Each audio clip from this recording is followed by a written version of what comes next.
அன்பு சகோதர சகோதரிகளே, ஆண்டவரும் உலக இரட்சகருமான இயேசு கிறிஸ்துவின் நாமத்தில் என் அன்பின் வாழ்த்துக்கள். இன்றைய முத்து மூலமாய் மறுபடியும் உங்களை சந்திப்பதிலே மகிழ்ச்சி அடைகிறேன். விடுதலையை குறித்து நாம் தியானித்து வருகிறோம். விடுதலைக்கான வழிகளை கர்த்தர் நம்மோடு கூட சொல்லிக் கொடுத்து வருகிறார். அவருடைய வார்த்தைக்கு அப்படியே கீழ்ப்படிவோம், நாம் விடுதலையை பெறுவோம். இந்த நாளிலும் யோவான் சுவிசேஷத்தின் 8ஆம் அதிகாரத்தின் 36வது வசனத்தை நான் படிக்கிறேன். யோவான் 8:36. ஆகையால் குமாரன் உங்களை விடுதலையாக்கினால் மெய்யாகவே விடுதலை ஆவீர்கள். குமாரன் உங்களை விடுதலையாக்கினால், நேற்று தினத்தில் சொன்ன சத்தியத்தை அறிந்து கொள்ளுங்கள், அவர்தான் சத்தியமானவர்.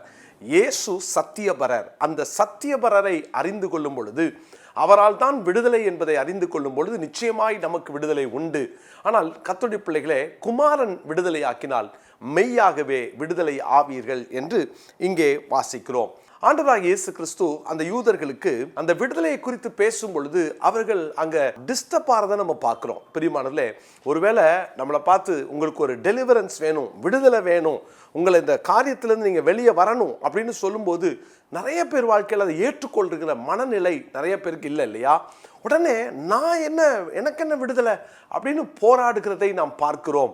சில நேரம் இந்த காரியத்தை விட்டு நீங்கள் வெளியே வரணும்னு உடனே அவர்களுக்கு அது கசப்பாக இருக்கும். அப்படிதான் இருந்தது.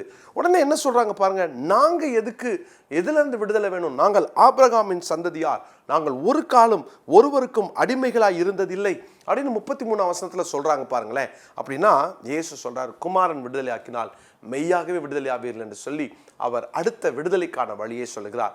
விடுதலைக்கு இயேசுவை தவிர வேற வழி இல்லை. பிரியமானவர்களே, இயேசு விடுதலை கொடுக்க வேண்டும். அப்படின்னா அந்த விடுதலைக்கு 3 காரியங்களை நான் சொல்ல விரும்புகிறேன்.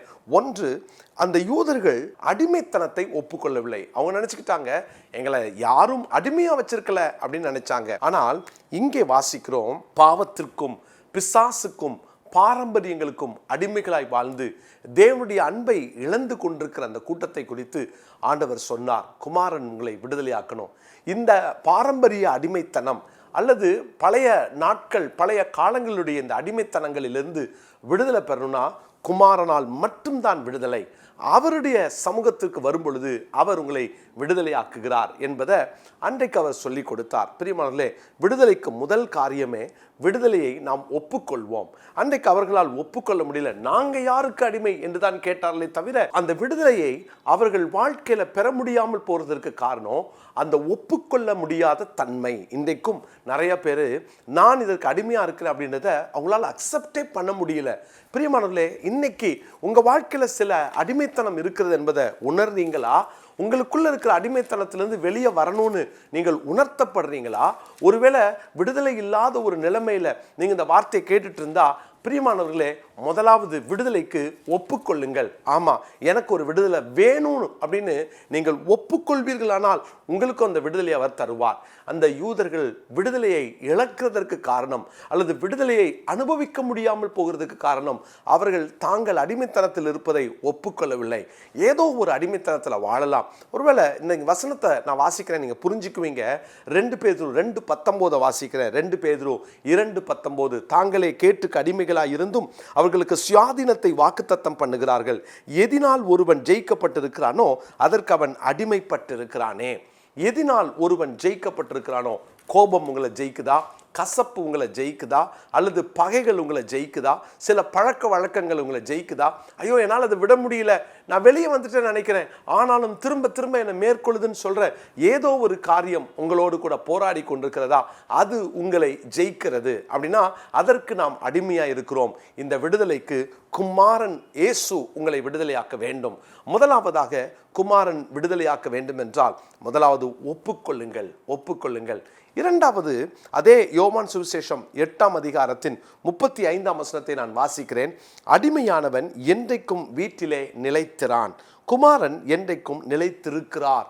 பாருங்க, நிலைத்திருக்கிறவர்கள் கொடுக்கிற அந்த விடுதலையை நீங்கள் பெற வேண்டும். அந்த நிலைத்திருக்கிற இடத்துல வர வேண்டும். பாருங்க, நியாயப்பிரமாணம் ஒரு முடிவடைந்து விட்டது. இவங்க நியாயப்பிரமாணத்தை கை கொள்வதனாலே நாங்கள் ரொம்ப ஃப்ரீயா இருக்கிறோம் அப்படின்னு நினைச்சுக்கிட்டாங்க. ஆனால் அது அவர்களை பாவத்துக்குள்ளாக அடைத்து போட்டு விட்டது. ஆண்டவராகிய இயேசு கிறிஸ்து மாத்திரம்தான் நிலைத்திருக்கிறவர். அந்த விடுதலை தான் நிலையான விடுதலை. நியாயப்பிரமாணத்தினால் கிடைக்கிற விடுதலையை அவர்கள் அதை நிரந்தரமாக பார்க்க முடியவில்லை. அந்த நியாயப்பிரமாணத்துக்கு கீழே அடைப்பட்டு கிடக்கிற அவர்கள் அப்பப்போ திரும்ப திரும்ப ஏதோ ஒரு பலியை செலுத்திக்கிட்டே இருக்க வேண்டியதா இருந்தது. ஆனால் குமாரன் நிலைத்திருக்கிறவர். நிலைத்திருக்கிறவரிடத்திலே வாருங்கள், நிலையான விடுதலையை பெற்றுக்கொள்வீர்கள். இன்னைக்கு கூட ஏதோ சின்ன காரியத்தை செஞ்சுட்டு நான் அதை செஞ்சேன், ஒரு ஏழைக்கு உதவி செஞ்சேன், ஏதோ ஒரு தான தர்மம் பண்ணிட்டேன், அல்லது நான் காணிக்க கொடுத்துட்டேன் அப்படின்னு சொல்லிட்டு சில சட்டத்திட்டங்களுக்குள்ளாய் உங்களை வைத்து கொண்டு இதுதான் உங்களுக்கு விடுதலையை கொடுக்கும் என்று நினைத்தால், இதுல புண்ணியம் கிடைக்கும் அப்படின்னு நீங்க நினைச்சீங்கன்னா நீங்க விடுதலையை இழக்கிறீங்க. குமாரன் விடுதலையாக்க வேண்டும். அதுதான் நிரந்தர விடுதலை. நிரந்தர விடுதலை தருகிற இயேசுவினிடத்திலே வாருங்கள். பிரியமானவர்களே, குமாரன் நிலைத்திருக்கிறார். நிலைத்திருக்கிறவரிடத்திலே வாருங்கள், அவர் உங்களுக்கு விடுதலை தருவார். மூன்றாவதாக யோவான் சுவிசேஷம் 8ஆம் அதிகாரம் 36வது வசனத்தை நான் வாசிக்கிறேன். ஆகையால் குமாரன் உங்களை விடுதலையாக்கினால் மெய்யாகவே விடுதலை ஆவீர்கள்.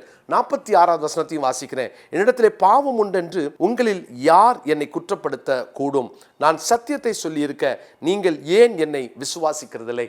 குமாரன் விடுதலையாக்கினால் மெய்யாகவே விடுதலை ஆவீர்கள். இயேசு சொல்றாரு, பின்ன ஏன் என்ன விசுவாசிக்கலன்னு கேட்கிறார். மூன்றாவது, குமாரனை விசுவாசியுங்கள். விசுவாசியுங்கள், அந்த விடுதலை பெற முடியும். இயேசுவால தான் எனக்கு விடுதலை அப்படின்றத நீங்க விசுவாசித்தால் உங்களுக்கும் அந்த விடுதலையை தருவார். பிரியமானவர்களே, நீங்கள் விசுவாசியுங்கள். நீங்கள் நிலைத்திருக்கிற இடத்திலே வாருங்கள். மாத்திரமல்ல, எனக்கு விடுதலை வேண்டும், நானும் அடிமைத்தனத்தில் இருக்கிறேன் என்பதை ஒப்புக்கொள்ளுங்கள்.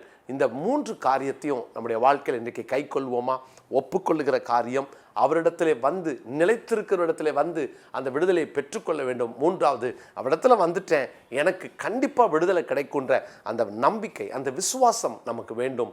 அவர் நமக்கு விடுதலை தருவார். இந்த நாளுக்குரிய மனப்பாட வசனத்தை குறித்துக் கொள்ளுங்கள். யோவான் சுவிசேஷம் 8ஆம் அதிகாரம் 36வது வசனத்தை குறித்துக் கொள்வோம். யோவான் 8:36. ஜெபிக்கலாமா? நல்ல தகப்பனே, குமாரன் விடுதலை ஆக்கினால்தான் மெய்யான விடுதலை கிடைக்கும். மற்றதெல்லாம் தற்காலிக விடுதலை அல்லது திரும்ப திரும்ப அடிமைத்தனத்துக்குள்ள எங்களை கொண்டு போகிற அந்த விடுதலை, எங்களுக்கு அது வேண்டாம்ப்பா. நீங்க எங்களுக்கு கொடுக்கிற விடுதலை தான் வேணும். அந்த விடுதலையை இந்த நாளிலே இந்த வார்த்தையை கேட்கிற நம்முடைய பிள்ளைகள் பெற்றுக்கொள்ளத்தக்கதாய் முதலாவது நாங்கள் எங்கள் அடிமைத்தனத்தை ஒப்புக்கொள்ளவும். ஆண்டவரே, குமாரன் நிலைத்திருக்கிறார், எனவே நிலையான விடுதலை, நிரந்தர விடுதலை எங்களுக்கு கிடைக்கும் என்ற அந்த நம்பிக்கையோடு, உங்களால் தான் விடுதலை கிடைக்கும்ன்ற விசுவாசத்தோடு தொடர்ந்து அந்த விடுதலையை பெற்றுக்கொள்ள, சுதந்திரித்துக் கொள்ள ஆண்டவரே உம்முடைய பிள்ளைகளுக்கு கிருபை தாரும். அடிமைத்தனத்தோடு இருக்கிற நம்முடைய பிள்ளைகள் யாராய் இருந்தாலும் இன்று அந்த விடுதலையை சுதந்திரித்துக் கொள்வார்களாக. இயேசுவின் நாமத்தில் ஜெபிக்கிறோம் நல்ல பிதாவே, ஆமென்.